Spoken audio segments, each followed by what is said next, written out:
अस्सलाम वालेकुम दोस्तों, ये संतरे का पौधा है जो कि दीमक का शिकार हो चुका है। ये 2 साल पहले की वीडियो थी जो मैं आपसे शेयर कर रहा हूँ। अब जो है इसकी कंडीशन पौधे की क्या है वो मैं आपसे शेयर करता हूँ और उसकी क्या ट्रीटमेंट है वो आपको मैं इस वीडियो में बताता हूँ। तो चलें वीडियो स्टार्ट करते हैं। दोस्तों, ये संतरे का पौधा है जिसकी एज जो है तकरीबन 10 से 12 साल हो चुकी है। बेहतरीन फ्रूटिंग पे था, लेकिन इस साल जो है इस पर काफ़ी फल लगा, लेकिन आहिस्ता आहिस्ता जो है सभी फल जो हैं गिरना शुरू हो गए। तो गिरने का इतना मुझे मसला नहीं था, हो जाता है सिट्रस में कि फल गिर जाता है।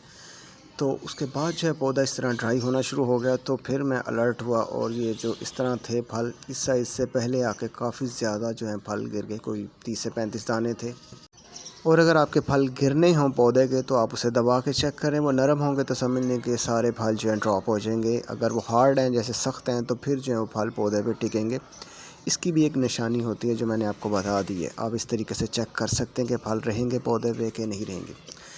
तो अब आपको पता होना चाहिए कि पौधे में मसला आया क्या है। खाद दें तभी इस तरह पौधा हो जाता है। पानी की कमी ज़्यादती से पौधे के पत्ते मुरझा जाते हैं, लेकिन वो पौधा ड्राई नहीं होता। ये जो एक साइड से या उसकी शाखें अचानक जो ड्राई होना शुरू हो जाएँ तो फिर वो दीमक की निशानी होती है। उसे हम किस तरह कंट्रोल कर सकते हैं? दीमक से जो शाखें ड्राई हो रही होती हैं उसके लिए जो है हमें हल्दी चाहिए होती है, जो कि हम शाखें काटें तो उसके ऊपर जो है हमने इस्तेमाल करनी होती है। ये आपको आपके घर से ही मिल जाएगी। तो ये बहुत ही काम की चीज़ है। चाहे आपका हाथ पे कट लग जाए तो आप वहाँ पे हल्दी लगाएं तो ये फ़ौरन जो है आपकी दर्द ख़त्म करती है और एंटीसेप्टिक होती है, ज़ख़म को आगे बढ़ने नहीं देती। इसी तरह ये पौधों पे भी इस्तेमाल होती है। दीमक को कंट्रोल करने के लिए मैं ये दवाई इस्तेमाल करूँगा। ये लिक्विड होती है और दीमक जो है बिल्कुल वाइट कलर का एक पाउडर सा होता है, वो कभी हमें नज़र नहीं आता।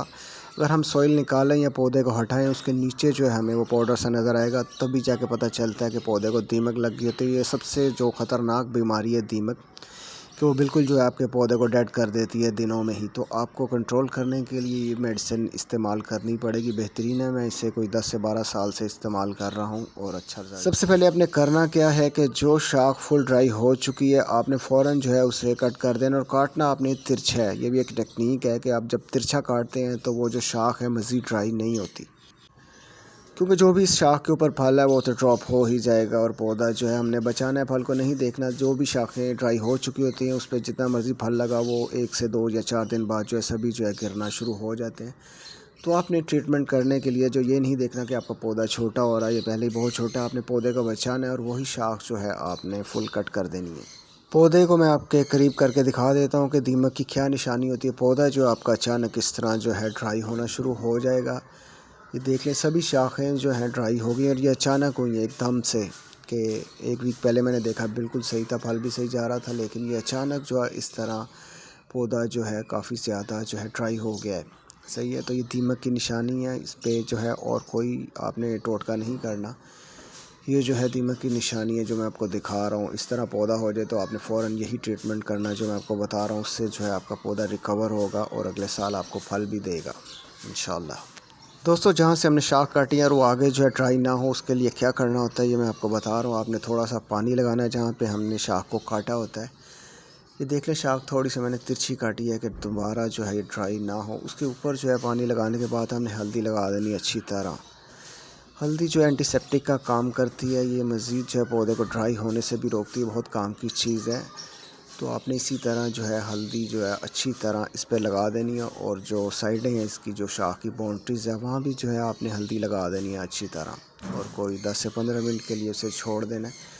उसके बाद जो है फिर हम क्या करते हैं वो मैं दिखाता हूँ आपको मज़ीद जो है पौधे को रिकवर करने की। उसके बाद क्या करना है, हमें एक कैंडल चाहिए। कैंडल की जो मोम है वो हमने जो वहाँ से पौधे की शाख कट की है उसके ऊपर उसकी मोम जो है फुल जो है लगा देनी है, उसकी एक तह बना देनी है।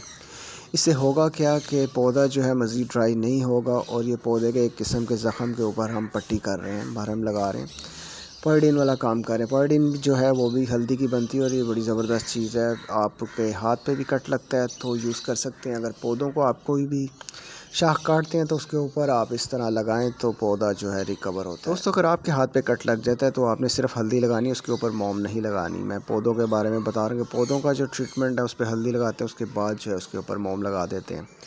तो ये देख लें एक मैंने लेयर बना दी है पौधे की ड्राई शाख के ऊपर। अब इंशाल्लाह इस तरफ से जो है पौधा बैक नहीं जाएगा। इस तरह मैंने बहुत से अपने पौधे रिकवर किए हैं, तो आप इस तरीके से करेंगे तो इंशाल्लाह पौधा आपका ड्राई नहीं होगा। ये जो दवाई मैंने दिखाई है, ये मैंने इसका एक ढक्कन जो है पानी में मिक्स कर दिया है और इतना पौधा जो मैंने आपको दिखाया उसके लिए बहुत आई है। 1 से 2 ढक्कन भी डाल सकते हैं, इससे ज़्यादा आपने नहीं डालना। और इसमें जो है हम पानी मिक्स करेंगे और फिर जो है अपने पौधे में डाल देंगे। पानी जो है मैंने डब्बे में मिक्स कर दिया, इस तरह झाग इसकी बन जाती है। तो हमने करना क्या है कि ये हमने अपने गमले में डाल देना जो पौधा होगा। इसका वैसे कोई साइड इफ़ेक्ट तो नहीं है, मैंने काफ़ी सालों से इस्तेमाल किया, इससे पौधा कभी ये नहीं हुआ कि इसने डेड कर दिया या कोई साइड इफ़ेक्ट आया हो। ये आपने इस तरह अपने गमले में डाल देना है। एक ढक्कन मैंने दवाई का डाला है और बाकी पानी मिक्स किया और गमले को फुल भरना है। दवाई डालने के बाद आपने पानी जो है फुल दे देना है। पानी इसलिए फुल देना है कि जो पानी जो है गमले के नीचे से निकलना चाहिए। अगर गमले के नीचे से नहीं निकलता तो दोबारा उसके ऊपर जो है आप पानी डाल दें, क्योंकि दीमक जो होती है फिर लग जाती है तो एंड तक होती है। जो गमले से बाहर नीचे मिट्टी गिरी होती है उसके ऊपर भी दीमक लगी होती है, तो पानी जो है एंड तक जाना चाहिए, तभी जाके जो है फिर दीमक मरती है। ये आपने हफ्ते में 1 से 2 बार करना है, बस उसी में जो है आपका पौधा रिकवर हो जाएगा। देख रहे हैं गमले के नीचे से पानी निकलना शुरू हो गया है, तो और पानी ना दें। दोस्तों एंड पर आपने क्या करना होता है, जिस जगह पर दीमक लग जाती है पौधे को, उसके नीचे जो मिट्टी होती है उसके अंदर भी जो है दीमक पैदा हो चुकी होती है, तो फिर दोबारा जो है आपने उस जगह पे पौधा नहीं रखना। और जो मैंने दवाई बताई है वही पानी जो है आपने उस जगह पे अच्छी तरह गिरा देना और कम से कम जो 1 महीने तक वहाँ कोई पौधा ना रखें और 2 से 3 बार जो है आपने उसी जगह पे यही दवाई जो है फेंकनी है। लोकेशन आपने पौधे की चेंज कर देनी है, जिस जगह पर नीचे मिट्टी ना हो उस जगह आपने पौधा रख देना है, ताकि दोबारा जो है उसे फिर दीमक जो है अगर आप मारते हैं इस तरीके से तो दोबारा फिर वो मिट्टी से निकल के जो उसे लग नहीं सकती। दीमक लगने की क्या वजूहत होती है कि ज़्यादा पानी देने से भी दीमक लग जाती है सिट्रस में, और अगर आपने मिट्टी में गोबर ऐड किया हुआ तब भी जाके जो है फिर दीमक लगना शुरू हो जाती है। तो पानी की ज़्यादती और गोबर है और कुछ खादें होती हैं जो दीमक को पैदा करती हैं, वो भी आपने नहीं देनी। दूसरी जो मैंने खादें बताई हैं वो आपको सुन के हैरानी होगी कि वो ऑर्गेनिक खादें होती हैं जो कि बहुत नुकसान पहुँचाती है, हमारे पौधे को फ़ायदा देने की बजाय नुकसान दे रही है। तो उसमें जो आप केले के छिलकों से बनाते हैं या प्याज के पानी से, अदरक के छिलकों से, या जो भी फलदार पौधों से आप मिट्टी तैयार करते हैं, पत्तों से तैयार करते हैं, वो जो है दीमक का सबब बनती है। वो आप उस तरीके से बिल्कुल ना इस्तेमाल करें। हमेशा केमिकल खादें यूज़ करें जो आपको फ़ायदा देगी। आप इतनी मेहनत कर रहे होते हैं तो आपको फ़ायदा होना चाहिए। ऑर्गेनिक का आप समझ लें कोई रोल नहीं है गार्डनिंग में, तो आपको लोग गलत गाइड कर रहे होते हैं कि ऑर्गेनिक तरीके से मैंने ये उगाया वो उगाया।